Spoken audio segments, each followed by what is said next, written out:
Alliance for Change Chairman Nigel Hughes believes there is need for serious constitutional changes before Guyana heads into another election, whether snap or otherwise.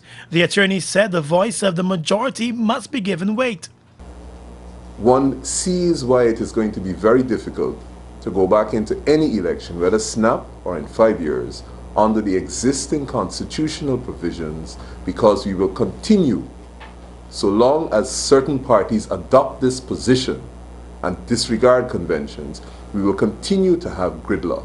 And therefore we need to amend those parts of the Constitution to allow a greater role for everybody, as well as to establish very clearly that when the majority speak in Parliament, it has weight.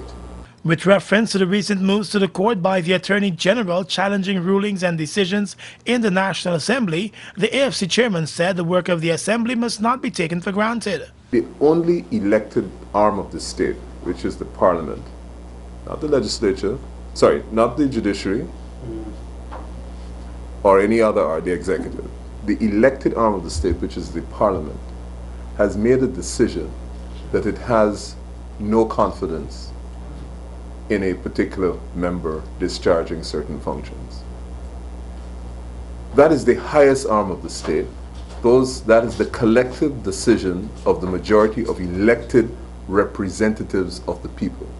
There's nothing higher than that. And that has commented on the status of the minister.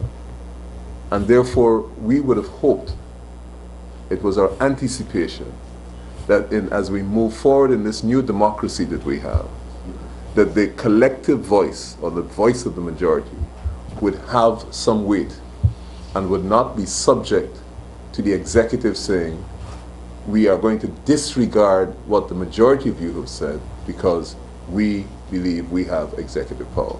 The government, through the Attorney General, has been moving to the courts challenging a number of decisions taken by the National Assembly and the Speaker of the Assembly.